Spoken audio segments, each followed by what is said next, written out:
semuanya dihitung lah.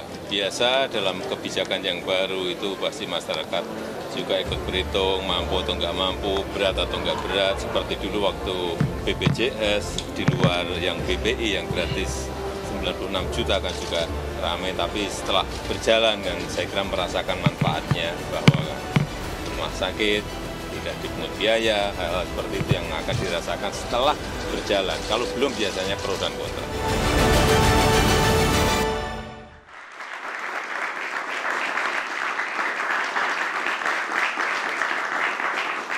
Halo, selamat malam pemirsa. Polemik iuran tabungan perumahan rakyat yang akan berlaku pada 2027 semakin ramai. Bahkan para pekerja yang diwakili oleh sejumlah organisasi serikat buruh rencananya esok Kamis akan menggelar unjuk rasa untuk menolak program Tapera ini. Lalu mengapa iuran yang dibebankan kepada para pekerja dan juga pemberi kerja ini ditolak mentah-mentah? Kita akan bahas malam hari ini di Indonesia Business Forum bersama saya Putri Windasari dan sejumlah narasumber saya yang sudah hadir pada malam hari ini. Ada Bapak Sani Iskandar, Wakil Ketua Umum Apindo. Selamat malam. Terima kasih Pak sudah hadir. Kemudian di sebelah kanan saya juga ada Mas Fitra Faisal, ekonom dan dosen FEB Universitas Indonesia. Terima kasih Mas Fitra sudah hadir. Kemudian di sebelah kiri saya ada Ibu Nining Elitos, selaku Koordinator Dewan Buruh Nasional Kongres Aliansi Serikat Buruh Indonesia atau KASBI. Selamat malam Ibu Nining. Terima kasih sudah hadir. Dan di sebelah kiri saya juga ada Bapak Haidir, merupakan pengemudi ojek online. Selamat malam Pak Haidir, terima kasih sudah hadir. Kita juga sebelumnya sudah mengundang dari pihak BP Tapera, kemudian Kementerian PUPR dan juga Kemenaker Trans. Namun sayangnya pada malam hari ini tidak ada yang mengirimkan perwakilannya untuk berdiskusi bersama kita. Dan sebelum kita memulai diskusi pada malam hari ini, kita saksikan dulu tayangan yang satu ini. Polemik aturan iuran wajib tabungan perumahan rakyat terus memanas. Presiden Joko Widodo tidak akan menunda aturan Tapera meskipun mendapat kritikan luas di masyarakat. Menurutnya, pro dan kontra terhadap suatu kebijakan adalah hal yang wajar. Ya semuanya dihitung lah. Biasa dalam kebijakan yang baru itu pasti masyarakat juga ikut berhitung, mampu atau nggak mampu, berat atau nggak berat. Seperti dulu waktu BPJS, di luar yang BPI yang gratis 96 juta kan juga ramai, tapi setelah berjalan kan saya kira merasakan manfaatnya bahwa rumah sakit tidak dipungut biaya, hal-hal seperti itu yang akan dirasakan setelah berjalan. Kalau belum biasanya pro dan kontra. Komisioner BP Tapera, Heru Pudyo Nugroho mengatakan, iuran Tapera mulai berlaku tahun 2027 untuk semua pekerja, baik pemerintah maupun swasta.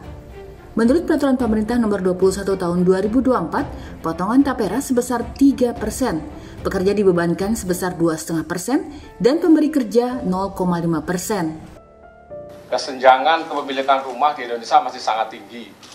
Ya, saat ini di angka 9,95 juta orang atau keluarga tidak memiliki rumah. Sementara kemampuan pemerintah dengan berbagai skema subsidi dan fasilitas pembiayaan ya, menyediakan kurang lebih 250.000 rumah. Ya. Pertumbuhan demand setiap tahun, ini data statistik juga, 700.000 sampai 800.000 keluarga baru yang belum punya rumah. Jadi kalau hanya mengandalkan pemerintah saja, nggak akan ngejar sampai kapan backlog-nya mau selesai. Ya. Sejumlah elemen masyarakat menolak aturan ini, mulai dari kalangan pengusaha hingga para pekerja, terutama para pekerja informal seperti pengemudi ojek online yang dikaji untuk dikenakan potongan Tapera sebesar 3%. Sangat tidak setuju. Kalau untuk ojol kayaknya nggak usah dilibatin deh masalah program-program Tapera kayak gitu. Masalahnya kan kalau ojol itu kan penghasilannya nggak jelas ya. Nggak ada penghasilan tetap, yang namanya gaji tiap bulan sekian. Jadi yang nggak ada manfaatnya juga, karena kan penghasilan kita pas-pasan. Kalau dipotong untuk ini untuk itu ya buat orang rumah gimana gitu kan. Pusing juga dong nantinya kan. Ya kalau untuk kena sanksi itu namanya pemaksaan dong. Kalau ini kan nggak bisa dipaksa dong. Pilihan kita masing-masing. Dalam ketentuannya, manfaat Tapera masih ditujukan untuk kepemilikan rumah pertama bagi masyarakat berpenghasilan rendah atau MBR. Lalu bagaimana dengan pekerja yang sudah memiliki rumah?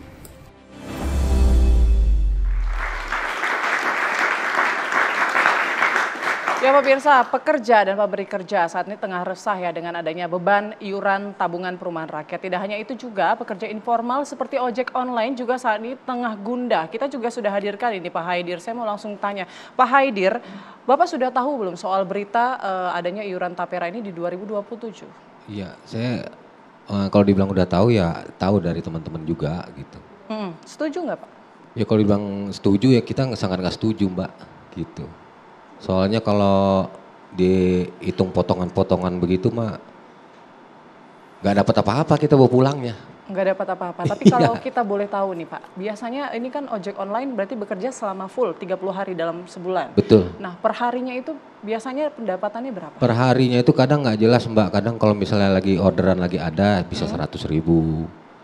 Kadang kalau betul-betul sama sekali kita nggak dapat karena begitu banyaknya ojol, kadang kita dapat 50. Itu Kadang bersih atau masih ada bensin gitu-gitu? ada potongan, biasanya kalau kita udah 100 nih, kita udah narik nih, itu 50.000 tuh udah pasti bensin. Sudah pasti bensin? Jadi udah pasti habis bensin. Jadi kalau misalnya ditambah potongan yang lain, itu mah bisa berantem sampai rumah Mbak. Nggak ada yang dibawa. Tapi begini, kalau dari aplikator sendiri biasanya memotong itu bisa berapa persen dari tarif yang dibebankan ke penumpang? Itu 20 sampai 25 Mbak. Jadi itu kalau kayak gini ya contohnya. Misalnya saya narik sekali orang ini 15.000 nih bayarnya. Itu 4.600 itu buat kantor. Jadi lebihnya itu 10.000 buat kita. Oke, jadi anggaplah misalnya 100.000 ya per Iya. hari. Sebulan cuma dapat 3 juta rupiah saja dan itu pun belum juga dipotong dengan biaya bensin, Iya, betul. kemudian dan lain-lain sebagainya. Minum, makan. Oke, tapi selama ini kan bermitra ya, Betul. tidak merupakan pekerja langsung dari aplikatornya tersebut. Apakah juga dibebankan seperti BPJS misalnya atau BPJS ada potongan ketenagakerjaan? juga. Gitu. Dipotong juga? Iya. Jadi Apa itu saja langsung dari yang- deposit kita, itu langsung dipotong gitu. Langsung dipotong. Langsung dipotong. Begitupun Jadi juga nggak ada tunda-tunda lagi. Kalau sebulan nih potong-potong. yang BPJS ketenagakerjaan juga? Betul. Betul. Ya, apakah itu menjadi syarat juga untuk menjadi driver mereka itu juga menjadi syarat ya? Iya, ada sebagian yang ojol yang itu diharuskan, ada yang enggak gitu. Oke, jadi kalau dihitung-hitung nih Pak Haidir untuk pengeluaran BPJS Kesehatan, BPJS Tenaga Kerja dan juga mungkin iuran-iuran lainnya yang diwajibkan untuk Iya. bermitra dengan aplikator itu biasanya berapa besarannya? Ya kalau misalnya dihitung potongan itu ya setiap bulan ya bisa tergantung dia ngambil kreditnya apa ya Mbak. Misalnya di 200 apa 150 gitu setiap bulannya bisa jadi gitu. Apalagi kalau misalnya ngambil motor dari kantor, Oke. itu ada 50.000 apa 100.000 tergantung dia tahunnya mau sampai kapan. Lumayan ya potongannya Iya ya? lumayan. Itu belum biaya hidup juga ya? Iya. Tapi Pak Haidir sudah punya rumah? Ya dibilang punya rumah ya kita ngontrak Mbak. Masih ngontrak? Iya. Nah kalau dihitung-hitung sudah berapa lama bekerja sebagai ojek online ini? Dari 2018. 2018. Kemudian berencana punya rumah? Pengen sih punya rumah Mbak, cuman ya kita lihat dulu. Dari lah. yang sekarang belum cukup ya Pak, apalagi nanti dipotong begitu Betul, ya. apalagi pendapatannya nggak jelas setiap harinya. Oke, kalau untuk anak ada berapa? Anak ada 2 Mbak, 2, sudah sekolah? sekolah gitu. Sekolah, Belum bagi biaya ibaratnya jajannya, Heeh. buat sekolahnya, alat tulis segala macam gitu. Kita kan pikirin itu juga Mbak. Tapi begini, kan penawaran tapera nantinya Bapak mungkin bisa beli rumah dalam setelah bergabung selama 1 tahun gitu, menabung gitu. Iya. Gimana menurut Bapak? Ya kalau bilang tawaran rumah selama 1 tahun, ya kalau kita dapat Mbak. Kan kita mikir tiapnya dipotongnya, nggak ada toleran untuk di rumah. Kita harus bawa pulang ke rumah aja. Jadi sekarang prioritasnya sebenarnya menghidupi istri, Betul. anak, Iya. begitu ya, sambil berjalan kemudian menabung untuk beli rumah, begitu ya. Oke. Terus dengan adanya nanti potongan 3% kan kalau kita karyawan kan dia hanya 2,5%. Nah, 0,5%-nya kan ke perusahaan. 3% nih dari gaji kalau dihitung-hitung Mas Haidir. Ya kalau Memberatkan tidak atau merasa terpaksa tidak? ya nggak setuju banget Mbak itu mah. Nggak setuju. Iya betul. Saya pribadi ya nomor 1 saya nggak setuju kalau dipotong begitu. Karena nggak mikir soal kita hari-harinya itu kita nggak jelas dapatnya Mbak. Gitu. Baik. Mungkin saya mau ke Bu Nining. Bu Nining, kalau dari Serikat Buruh gimana nih? Besok rencananya mau unjuk rasa. Ya, kita apresiasi kepada seluruh serikat buruh atau gerakan rakyat yang kemudian memberikan gelombang protesnya terhadap pemerintah, di mana kita tahu berbagai macam regulasi, undang-undang, kebijakan seringkali tidak partisipatif bermakna bagi rakyat gitu ya gitu. Dimana seharusnya ketika pemerintah ingin melahirkan satu regulasi atau kebijakan paling tidak adalah bagaimana pelibatan seluruh stakeholder. Artinya kita akan tahu bagaimana manfaat, bagaimana konsekuensinya. Betul. Nah ini yang seringkali terjadi sejak dari Omnibus Law Undang-Undang Cipta Kerja gitu ya sampai kepada PP 21 tahun 2024 ini.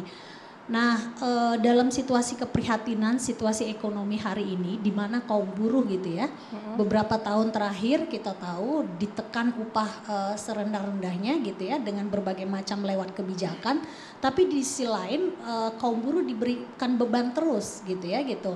Nah kalau dulu di Undang-Undang Jam Sostek buruh tuh hanya menerima hanya program kesehatan dipotong. Kontribusi antara buruh dengan pengusaha, tapi dengan adanya SJSN, terus kemudian turunannya adalah Undang-Undang BPJS, kemudian semua program itu dibebankan kepada buruh dan pengusaha. Nah tentu ini adalah semakin berat gitu ya, di mana situasi yang kemudian upah sebenarnya tidak secara angka mungkin dia akan terlihat 1,56 rata-rata terjadi kenaikan gitu ya. Tapi di sisi lain kalau dibicara tentang kondisi objektifnya dengan kenaikan berbagai macam kebutuhan pokok gitu ya, kebutuhan yang mendasar, sebenarnya tidak terjadi kenaikan. Contoh misalkan ketika penentuan upah itu kan berdasarkan inflasi dan pertumbuhan ekonomi di 2023 untuk berlaku di 2004. Tapi di sisi lain gitu ya di 2003 itu sudah terjadi kenaikan kebutuhan pokok, kenaikan listrik gitu kan dan yang lain akan berimbas kepada semua kebutuhan. Belum lagi ketika terjadi kenaikan di awal 2024 semua kebutuhan pokok diserahkan kepada mekanisme pasar dan upah itu tidak sama sekali terjadi kenaikan. Tidak berjalan Nah ditambah lagi dengan beban hari ini tapera gitu ya. Memang di dalam PP itu 3%, 0,5% pengusaha, 0,5 pengusaha, 2,5% pada buruh. Luar biasa beban diberikan. Kalau kami bilang sudah jatuh tertimpa tangga lagi. Kemarin Omnibus Law yang begitu dikritik keras gitu ya agar memberikan bagaimana peningkatan kesejahteraan perlindungan sekarang diberikan beban kembali. Ini sangat tidak bijak dan kita melihatnya pemerintah hari ini menjadi justru uang itu adalah akan ada seperti badan pengelola gitu ya, dan di sana nanti akan ada indikasi korupsi ada gitu celah. ya, gitu. Ada celah-celah. Seharusnya kalau bicara tentang problem anggaran negara karena persoalan kepentingan rakyat, seharusnya kan ada hal-hal yang lain yang bisa. Baik, kalau kita lihat memang perumusan Undang-Undang Tapera di 2016 ini hampir tidak terdengar ya. Bagaimana merumuskannya? Apakah kemudian melibatkan juga para pengusaha? Nanti kita akan bahas Pak Sani, usai jeda berikut kami akan kembali.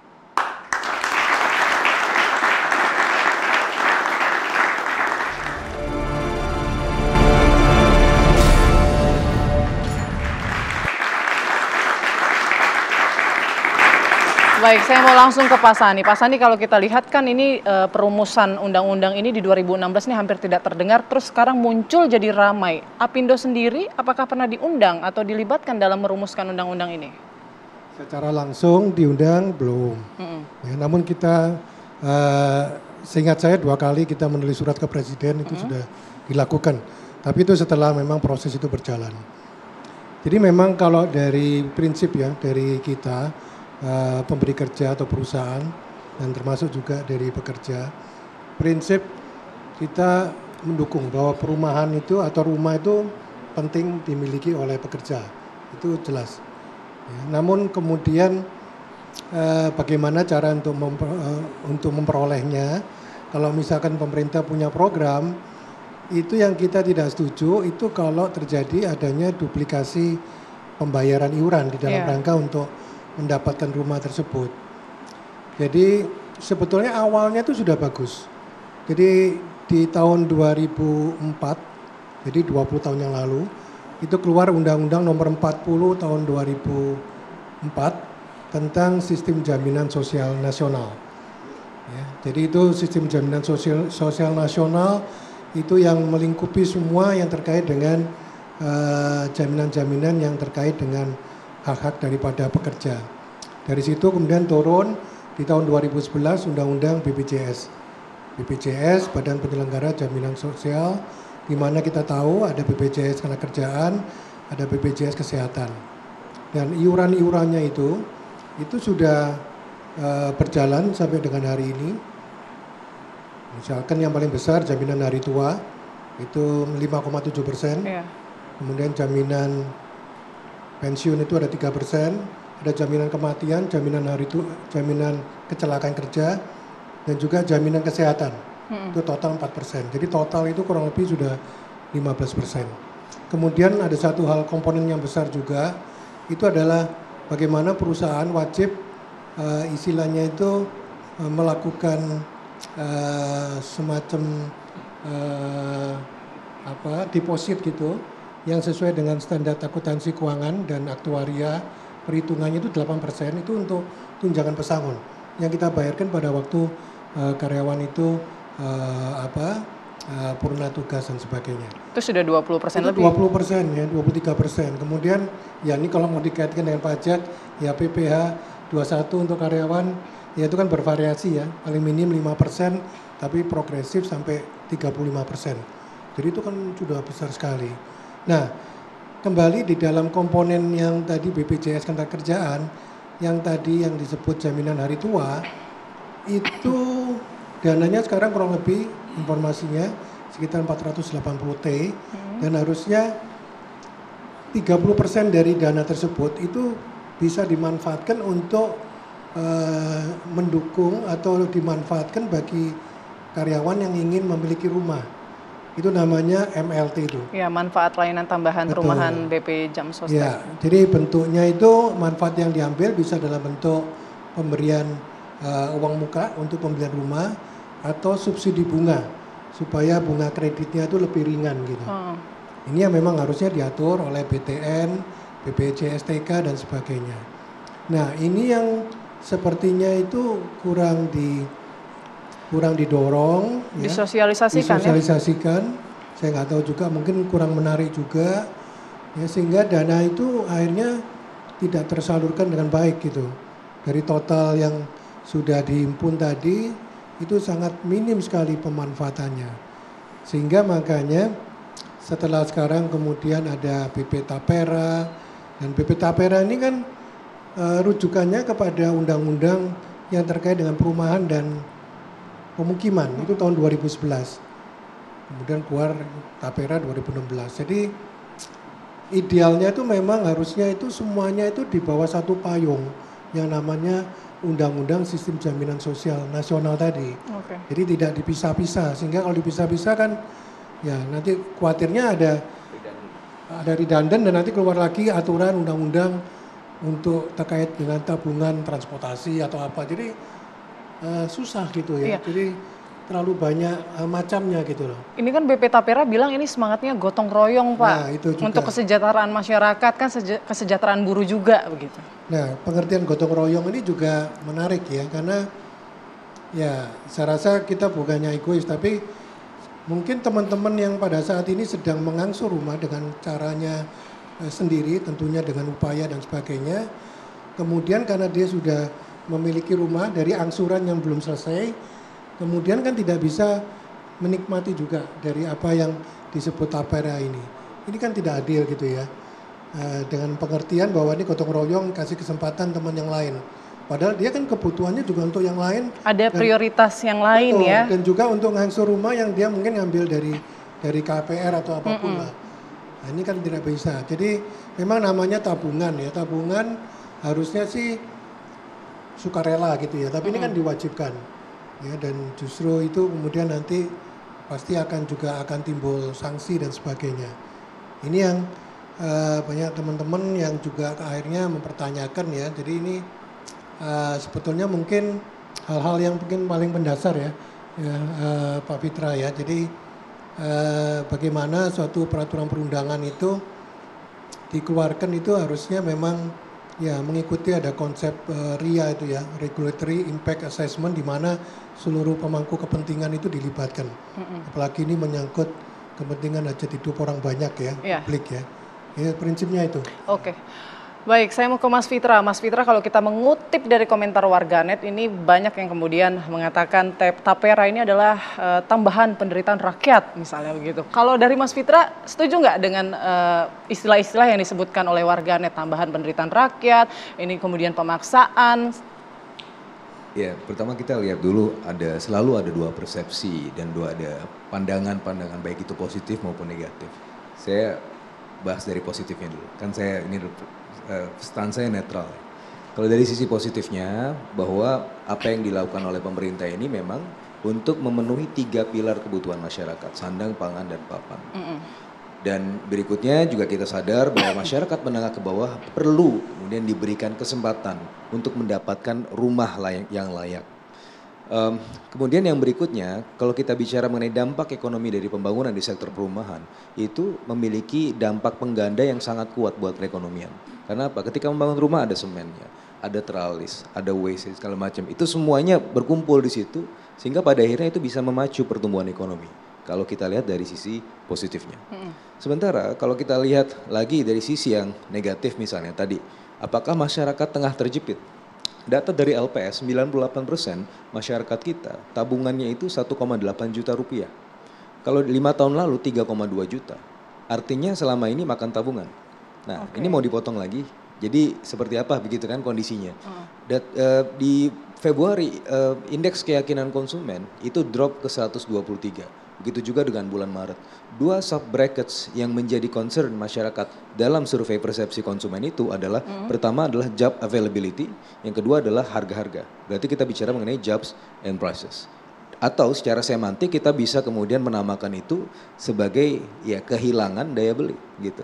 Nah, dalam konteks seperti ini maka ya bisa saja masyarakat ini memang berada dalam tekanan.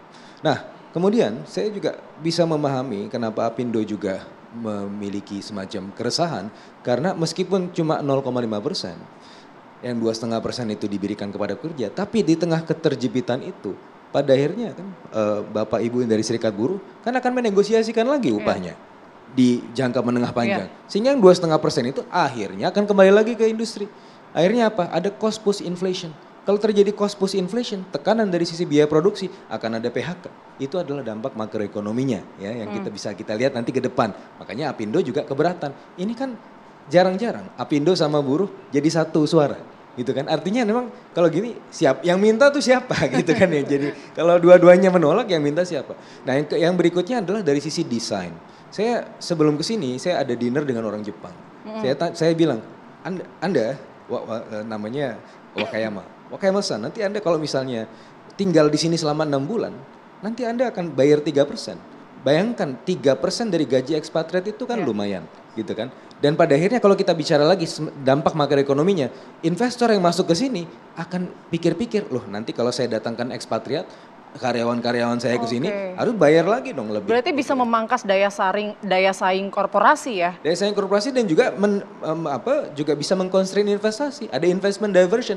Lalu dibandingkannya dengan Vietnam, oh di situ murah gitu, nggak usah bayar macam-macam. Ya sudah situ kita ke Vietnam aja. Lagi-lagi kita bicara mengenai potensi penciptaan tenaga kerja yang berkurang, ada investment diversion dan seterusnya. Yang berikutnya lagi tadi yang Pak Sani sampaikan mengenai kesempatan untuk mendapatkan rumah itu. Maksimum kan 8 juta rupiah gitu ya. Tapi yang lain diminta gotong royong. Bagus sih sebenarnya. Tetapi gini, yang lain baru dapat kesempatan setelah usia 58 tahun, setelah iuran kepesertaannya selesai. Saya misalnya kalau diminta seperti itu, kan ada potensi yang hilang. Misalnya 3%, saya masukkan aja ke saham. 3% bisa berlipat-lipat. Setiap bulannya saya tanam di saham daripada ikut program ini. Benefit apa yang saya dapatkan dari situ? Ini kan masalahnya kalau kita bicara begini, ini kan negara demokrasi, bukan negara sosialis gitu ya. Semuanya harus bayar untuk sama rasa dan sama rata. Loh ini kita negara apa sebenarnya konsepnya gitu. Oke, ini kan semangatnya atau konsepnya kan gotong royong. Kalau di sini kan kita lihat sebetulnya gotong royong antar masyarakat ya. Kalau peran pemerintah sendiri harusnya bagaimana? Apakah ikut juga masuk memberikan subsidi di Tapera ini? Tapi nanti kita akan bahas ya Mas. Usai jeda berikut, Indonesia Business Forum masih akan kembali sesaat lagi.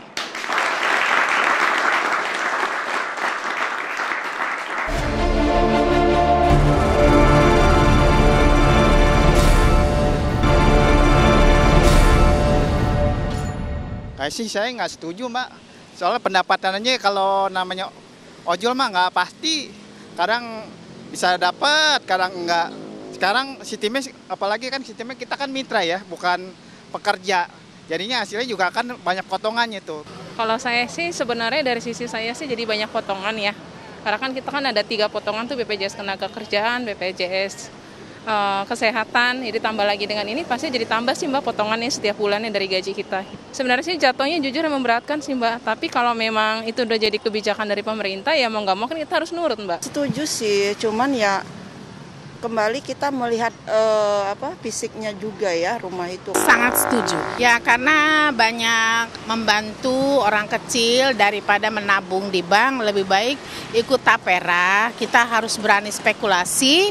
Nanti di akhir 15 tahun kita miliki rumah. Kalau kita menabung di bank dengan tabungan yang kecil itu habis dengan adminnya saja.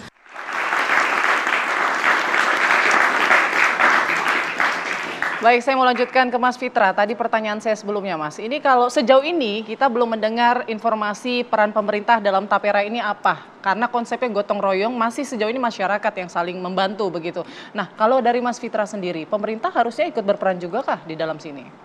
Ya memang sebenarnya pemerintah sudah berperan. Memberikan subsidi misalnya? Betul, melalui FLPP, Fasilitas Likuiditas Pembiayaan Perumahan. Jadi dengan FLPP ini bisa mendapatkan rumah dengan DP yang rendah dan juga suku bunga yang rendah juga. Itu sebagian ditanggung oleh APBN ya, blended sama perbankan sehingga pada akhirnya uangnya itu perbankan bisa memberikan fasilitas perumahan, fasilitas kredit kepada masyarakat menengah ke bawah, begitu kan. Nah, tapi permasalahannya APBN kan juga punya banyak prioritas, ada IKN, terus ada makan pagi gratis. Nah, ini hal-hal ini kan kemudian membuat APBN berada dalam tekanan. Defisitnya bisa melebar. Undang-Undang Keuangan Negara 17 tahun 2003 maksimum 3% defisit. Artinya kan tadi pada prinsipnya oke, diserahkan kepada masyarakat, gotong royonglah Anda. Tapi kan pada kenyataannya kita tadi melihat banyak sekali desain-desain yang salah sehingga pada akhirnya ya ini ternyata menambah beban tidak hanya buat masyarakat itu sendiri, tapi beban makroekonomi juga sebenarnya bisa bertambah-tambah nantinya. Oke, kalau kita dengar kan tadi salah satu wawancara juga mengatakan ada yang meyakini bahwa oke nggak apa-apa kita nabung di sini nanti dapat rumah. Jadi masyarakatnya masih berpikir dia ikut tapera akan dapat rumah. Tapi ada kata-kata spekulasi tadi, menarik. Regulasi, ya itu menarik, menarik. Tapi gini, jadi kan 3%, ini kan kita menabung 3%. Nah dari 3% ini kemudian nanti ada uangnya nih kan, pool of fund. Pool of fund ini akan dikelola oleh fund manager, manajer investasi. Dan kemudian ini hasilnya, manfaatnya akan kemudian menjembatani tadi. Yang tadi seharusnya menjadi subsidi pemerintah, tapi menjadi subsidi manfaat dari pengelolaan di capital market misalnya kan. Nah terus kemudian yang 3% tadi, bukan artinya nabung terus dapat rumah, enggak. Harus mengajukan lagi KPR. KPR misalnya dapat DP-nya 0%. Bisa aja kan dengan biaya manfaat yang besar tadi. Terus kemudian suku bunganya 5% gitu. Bisa aja. Tapi masalahnya begini, Mbak. Itu asalkan pengelolaannya bagus. Kita bicara mengenai governancy. Nah, ini kalau kita bicara mengenai mortgage atau subsidi atau kredit perumahan, itu harus kembali lagi ke mbahnya. Mbahnya siapa sih? Amerika Serikat. Dulu setelah era Great Depression ada Fannie Mae. Untuk menjembatani kebutuhan perumahan di masyarakat menengah ke bawah. Kan butuh nih rumah, maka dijembatani. Ada Fannie Mae yang membeli hutang di perbankan, dia akan memberikan fasilitas kredit, terus digunakan oleh Fannie Mae dan disekuritisasi, di-insert. Kemudian di tahun 1970-an ada namanya Freddie Mac, itu kemudian masuk ke secondary market. Nah, tapi pada akhirnya si Fannie Mae dan Freddie Mac ini mereka berkompetisi satu dengan yang lain sehingga aspek governancy dan kompetisi menimbulkan hasil-hasil yang baik. Cuma masalahnya begini, Mbak. Dari situ kemudian muncullah namanya bad loans atau yang disebut sebagai subprime mortgage. Nah, itu yang menghasilkan krisis di Amerika tahun 2008 gitu. Nah, sekarang kita punya BP Tapera sebagai satu-satu entitas itu tanpa adanya aspek governancy. Apakah kita bisa menjamin bahwa BP Tapera tidak akan menjadi jiwasraya yang berikutnya? Nah, ini kan yang menjadi persepsi atau ketakutan dari masyarakat. Betul. Era aspek governancy juga. Gitu. Kepercayaan masyarakat untuk pemerintah bisa mengelola keuangan yang sudah ditabungkan tadi ya di Tapera ini juga menjadi PR pemerintah. Kita juga kehadiran di sini ada teman-teman dari driver ojek online. Mungkin boleh saya sapa salah satunya dengan Ibu siapa? Saya Sinta. Ibu Sinta. Nah, Ibu Sinta gimana nih pendapatnya soal Tapera dipotong 3%? Menurut saya sih, saya pribadi nggak setuju. Karena kita juga udah banyak potongan. Terus satu itu. Kedua, kenapa nggak bikin satu payung sekalian sama di BPJS gitu loh. Kan BPJS kan ada kecelakaan kerja, hari tua, tabungan hari tua kan ada kan. Kenapa nggak kemarin tuh ada program itu kenapa nggak dijalanin gitu seperti itu. Yang jelas-jelas kita udah mulai percaya sama BPJS. Kalau ke Tapera gini kayaknya kita masih belum percaya gitu. Oke, harapannya mungkin ini kan sepertinya pemerintah sangat mantap akan melakukan atau memberlakukan ini di 2027. Itu kan baru program. Kenyataannya nanti kalau kayak saya umumnya umur udah 45 tahun. 15 tahun ke depan saya umur berapa? Untuk pengajuan kredit ke banknya saya bisa nggak umur segitu bisa ngajuin? Bisa Karena nggak dapat rumah lagi juga ya? Iya. Walaupun kita punya tabungan ya di Tapera gitu. Rohnya kita belum tahu gitu nantinya. Oke, baik. Terima kasih Ibu Sinta. Itu mungkin semoga ya didengar ya sama pemerintah, maksudnya menjadikan pertimbangan lah bahwa mungkin waktunya pas tidak nih Pak Sani. Ini kayaknya abis COVID masih berusaha membangun perekonomian kembali, belum pulih, bahkan mungkin sebagian karyawan belum ada kenaikan selama beberapa tahun gitu ya, kenaikan upah. Ini waktunya pas tidak sih sebenarnya pemerintah kemudian menerapkan ini? Ya sebetulnya pas atau tidak pas, ini bukan cuma masalah waktu ya, tapi masalah prinsip tadi. Ya tadi yang Bu Sinta sampaikan tadi, kenapa terjadi intinya tuh duplikasi pembayaran gitu ya, yang sebetulnya ini sudah bisa mengambil dari manfaat layanan tambahan dari tunjangan jaminan hari tua yang kita iur melalui BPJS Ketenagakerjaan. Kemudian ini ada muncul satu kewajiban baru lagi. Jadi sebetulnya itu bukan masalah timing, tapi masalah prinsip ini. Prinsip bahwa untuk sistem jaminan sosial itu seharusnya itu di bawah satu payung kebijakan sehingga tidak terjadi duplikasi dan sebagainya. Masalah yang MLT saat ini itu mungkin kurang berjalan dengan baik, ya itu harus diperbaiki, diefektifkan gitu ya. Kenapa kok itu kurang berjalan dengan baik? Mungkin sosialisasinya kurang atau mungkin ini kan harus duduk bersama ya, khususnya dari BPJS TK, kemudian dari bank-bank pemerintah ya, khususnya BTN ya termasuk dari pemberi kerja ya yang diwakili oleh Apindo, Kadin, saya rasa dan juga teman-teman dari Serikat Pekerja. Saya rasa ini masih ada waktu karena pemberlakuannya kan 2027 ya. Jadi kalau kita sih prinsip khususnya dari pihak swasta ya, kalau yang terkait dengan ASN, TNI, Polri dan sebagainya itu terserah pemerintah lah. Tapi kalau bagi yang kita-kita yang swasta dan yang mandiri seperti teman-teman ojol dan sebagainya, ini kita berharap bahwa ini tidak menjadikan satu kewajiban. Jadi sukarela gitu aja. Dan yang tadi, yang program manfaat layanan tambahan yang ada di jaminan hari tua yang saat ini sudah diangsur, yang itu wajib, itu diperbaiki. Ya sehingga masalahnya selesai dari situ. Oke, baik. Terima kasih Pak Sani. Kalau Bu Nining, ini kalau pemerintah masih jalan terus, nanti buruh gimana? Akan terus unjuk rasa sampai kemudian ini dicabut? Sebenarnya kita bersepakat dari berbagai macam organisasi serikat buruh gitu ya, mendesak kepada pemerintah untuk segera mencabut PP tersebut. Karena memang dalam situasi yang kemudian kita tahu dalam keprihatinan di mana rakyat tidak punya kepastian kerja, dampak dari sebuah kerja magang gitu ya, kontrak outsourcing, alidaya, bahkan PHK yang hari ini terjadi, termasuk juga tentang persoalan bagaimana pendapatan yang layak, ini kan menjadi problem. Memang betul negara harus memikirkan bagaimana perumahan yang layak, yang murah dan bisa dijangkau oleh rakyat, tapi kan dari berbagai macam kebijakan kita melihat seringkali mengabaikan suara-suara rakyat. Ini yang kemudian kita kritisi terhadap pemerintah. Jadi PP ini tidak memberikan manfaat terhadap rakyat, apalagi kaum buruh gitu ya. Janganlah memberikan sebuah ilusi yang kemudian seolah-olah tadi kalau kita lihat ada sebuah seorang ibu warga yang menyampaikan cita-citanya setelah menabung kira-kira langsung dapat rumah gitu ya.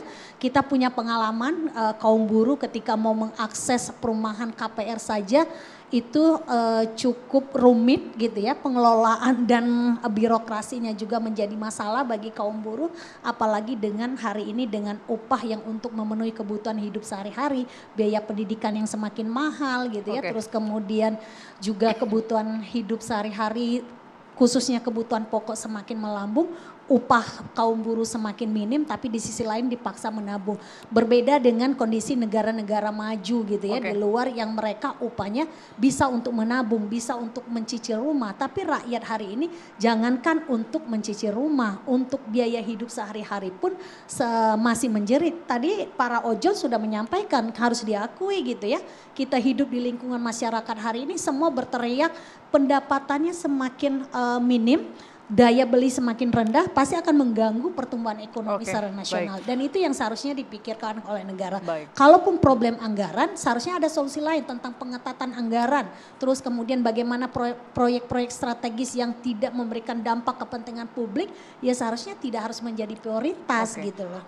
Apakah ada solusi lain? Nanti kita bahas ya di segmen selanjutnya. Tetaplah bersama kami di Indonesia Business Forum.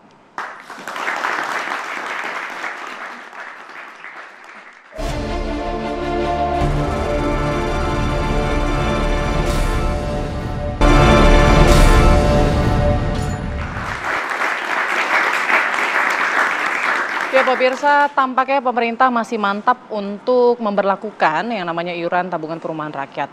Seperti apa harapan dari masyarakat? Mungkin saya mau langsung ke Mas Haidir, harapannya Mas untuk atau mungkin pesannya untuk pemerintah terkait tapera ini. Pesan saya untuk potong-memotong jangan libatkan ojek online.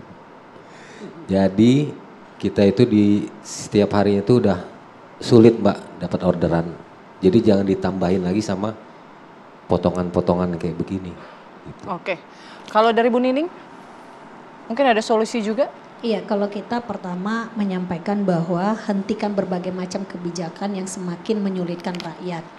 Yang kedua adalah bagaimana negara ini melahirkan sebuah regulasi atau kebijakan apapun melibatkan partisipasi publik gitu ya, supaya kebijakan ini mengena kepada semua stakeholder.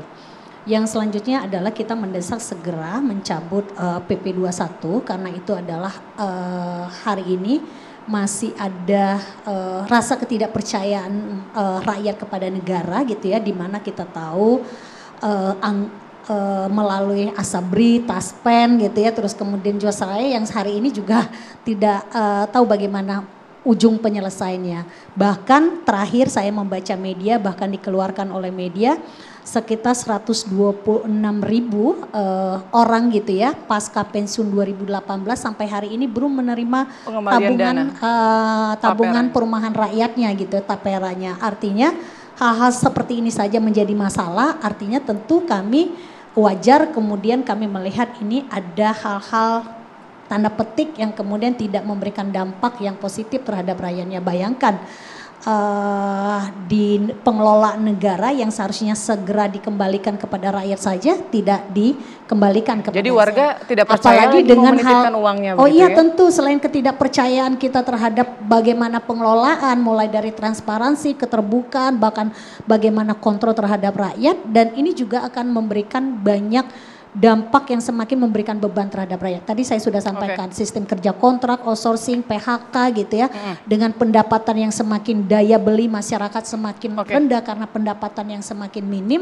Seharusnya itu menjadi prioritas negara, yaitu bagaimana pendapatan yang layak sehingga rakyat bisa memberi rumah yang murah dan manusiawi dan layak bagi rakyat. Terima kasih Bu Nining. Mungkin Pak Sani bisa menambahkan solusinya apa, harapannya apa? Jadi intinya karena memang dari awal sudah ada regulasi induk ya yang dikeluarkan oleh pemerintah yang terkait dengan jaminan sosial bagi para pekerja, yaitu Undang-Undang Nomor 40 Tahun 2004, sehingga semua yang terkait dengan jaminan sosial harus menginduk pada satu undang-undang ini. Itu prinsipnya.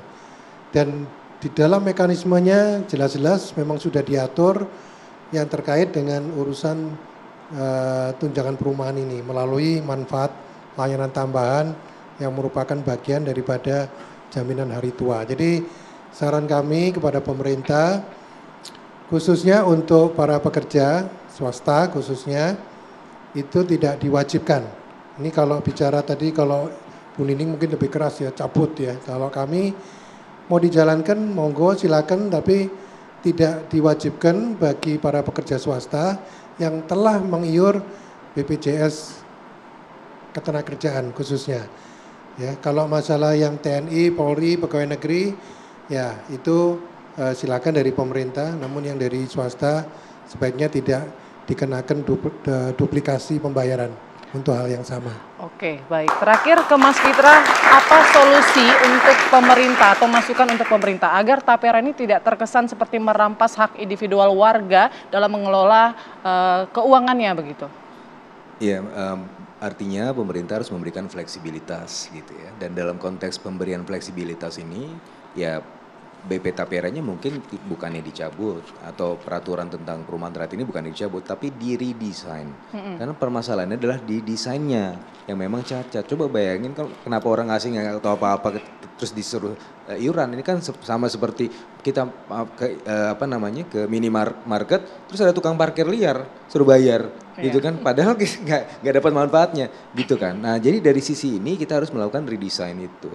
Karena memang tujuannya ya mulia kan untuk kemudian meningkatkan kesempatan ya bagi masyarakat menengah ke bawah untuk juga memiliki rumah, tetapi ya harus diberikan keleluasaan gitu, keleluasan untuk memilih. Terus yang kedua ya kalau bisa nih dalam konteks akademik itu harus ada evaluasi dan harus ada eksperimentasi. Misalnya sekarang kan sudah di PNS, sudah TNI, Polri, ya sudah jalankan saja dulu 2 tahun 3 tahun dievaluasi apakah layak.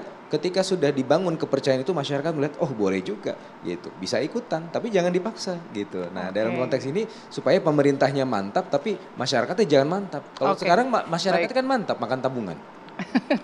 Oke, baik. Terima kasih banyak atas waktunya Mas Fitra, Pak Sani, Bu Nining, dan Mas Haidir. Semoga diskusi kita, obrolan kita malam hari ini bisa bermanfaat untuk masyarakat dan juga jadi pertimbangan juga untuk pemerintah untuk memberlakukan iuran tabungan perumahan rakyat di 2027. Saya Putri Windasari pamit, terima kasih. Sampai jumpa.